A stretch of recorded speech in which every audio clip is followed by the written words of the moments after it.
anyone who hasn't experienced Delusion, can you just kind of describe the concept? Yes, how many people have been to Delusion? Okay, that was loud, that's good. And there were a lot of people that haven't, so for all of you, I kind of want to give a quick explanation. It's basically the most cinematic experience you can have in the live setting. So I come from the film world, we kind of brought that into the live world. And to give you a bit of a taste of that, and some of the characters and the stories, just want to throw up a little video here for you guys to enjoy, so check it out. Delusion is the best time you're going to have this autumn season. Very scary, very intimidating off the bat. I just felt like someone was always protecting me the entire time. It was super crazy and very intense. You gotta come check it out. It's awesome.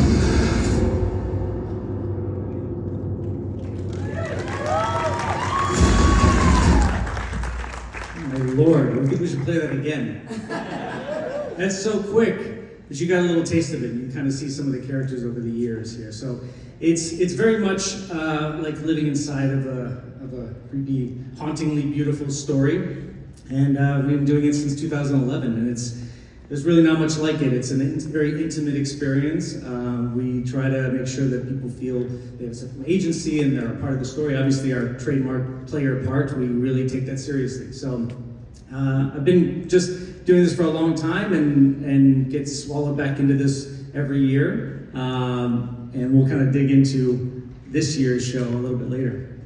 Well, and since you've been doing it since 2011, and like you said, every year it's a different story, so that's a lot of storylines to come up with. So how would you describe that process of coming up with something new every year, trying to top the last year? Well, I think if I go into it every year thinking trying to top it, I can set yourself up for disaster. But basically, storylines come in various ways, through gummies, through dreams, through various interactions I'll have with someone on the street. They're all standalone stories, pretty much. So you could go to any one of them. But there's a Delusion universe. We have over, now at this point, probably about 50 characters, 50 original characters. And we've done it since 2011, so there's been 9 stories. And it's pretty expansive at this point. So I think coming up with them, it depends on also the venue. Obviously, a lot of you have been to the shows. You've been to some of these really unique and special venues that we've acquired. Not so much acquired, but rented. We'd love to acquire them. But that plays a big part in the telling of the story as well too. For example, the Phillips Mansion. We've been there for the last 3 years out in Pomona, and that's a very special place. So I remember the first time I saw it, I would just stand there and just stare at it for a little bit and see what comes my way. And just feel the space and walk around. And to go through a process, it's hard for me to explain it so much, but I explained it with the gummy part.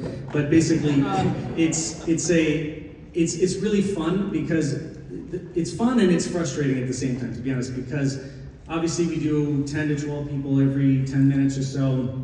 That's been our format. So it's been difficult to try to tell a compelling story with that kind of format, but we've been able to do it for many years now, and I've been very proud of it. So it's exciting. Most of the time I spend about 2 or 3 days at the venue. I'll sit there and I'll maybe sleep there sometimes and just walk around and feel the space, feel the flow of it as well too. That's most important, to make sure the audience doesn't sort of backtrack into other groups. So I'll get the flow down. And then the rest of the time I'm in front of my computer in a very crouched, annoying position like this for a couple months. That's where I'm at right now with this current story. So I should probably change my posture here. So anyway, there's a lot more to tell about that, but that's kind of the gist of it. Okay, and I don't want to pry too much, but so you Pry. Okay, we'll pry. So last year we saw a culmination of all of the Delusion storylines, right? So can you maybe tell us what era or world that Delusion will be taking us to this year?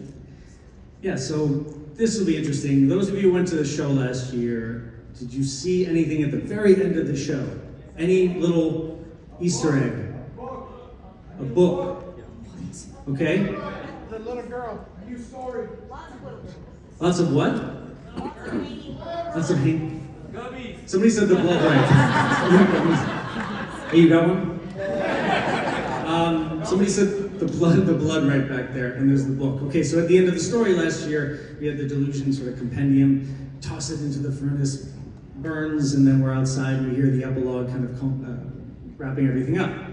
If you might have missed it, and a lot of people did, I just stuck it in there as a fun thing and see if anybody would notice, but one page lingered. Outside of the carriage house, there's a window, and it's sort of sticking outside of the window. I saw it. So that was called a show from 2012 called The Blood Rite, and that's the era I'm revisiting. I'm bringing back sort of a storyline and some characters from that story, from that show. So that was, if you saw that, then that's kind of the continuation of this, to go back into some of the old stories. But this shows, as I'm writing it, it's becoming a wholly new show with some of the beloved characters from back then. Did anybody actually see that show from 2012? Wow, you guys are OG. Come up here, I want to shake your hand. And can you reveal maybe the title of this year's Delusion show? Yes. Do we get the best storyteller? I want you to say it. No. You're the best story writer, John. Oh, I'll tell you the title, and then you. Delusion, the Red Castle. Hey, there it is. Check it out. Delusion, the Red Castle, and you can kind of take a moment and read about the storyline from this year. It's a lot about love and sorrow. It's a character named, those who came to the show in 2012, do you even remember the name of the protagonist? This stuff, forget it. It's called Dr. Lowell, that's right. Someone bring that person a prize. That's right. Gummy. Hey, we got a theme going for this panel. 13 Florida teen group does not endorse limits. Not a guarantee. So, the storyline basically is like he lost his wife. Wow, what a transition. Lost his wife, and how far would you go to sort of bring this loved one back, and would they even want to be brought back to this world? So, we're playing into that and having the audience be key players, key patients of Dr. Lowell in this story, and how they're going to help him either bring his wife back or not. And so at the last 3 years, it was at the Phillips Mansion, right? The last 3 years of the setting. So if it's called the Red Castle, can you tell us where Delusion is going to move to this year? Yeah, that is actually the venue you're looking at right there. Wow. So this, I don't know if anybody's known, I've lived in LA for a long time. I didn't know this place existed, but it's called the Stimson House. And it is, thankfully, in LA proper. It's near USC, near the 110 and the 10 interchange. And it's very close to a lot of people, but it's this really cool clandestine kind of castle that exists right next to a church, so we'll be sure to defy all of that. But it's unreal. I mean, you see it right here. Obviously, if you're standing in front of it, you'll be blown away. So, yeah, the Stimson House near USC, and that is the Red Castle. This was actually owned by an old lumber magnate. I forgot his name exactly, but it's these crimson bricks, and it's got this obviously cool nook, this tower you can see over there as well too. So we're gonna occupy that space and put on quite an unreal show. This thing is turning out to be incredibly fun. I'm really excited for that. Yeah, that's great. Well, who's not excited to go to a castle?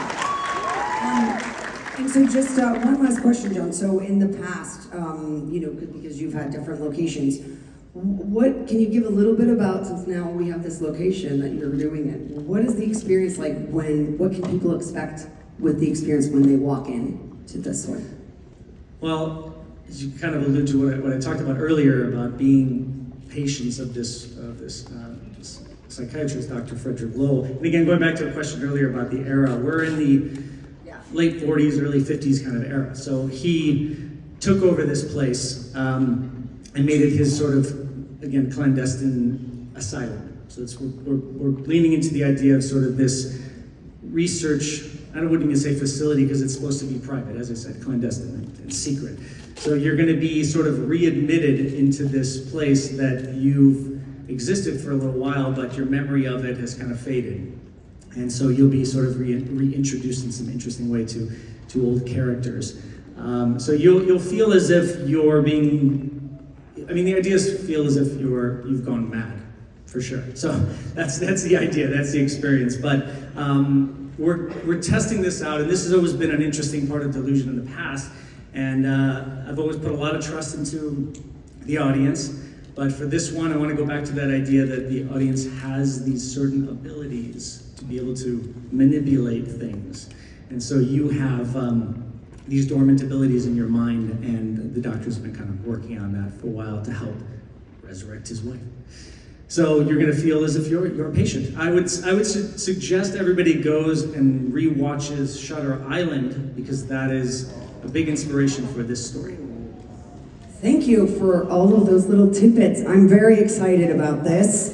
And yes, let's give it up for Jon Braver and Delusion. We can't wait.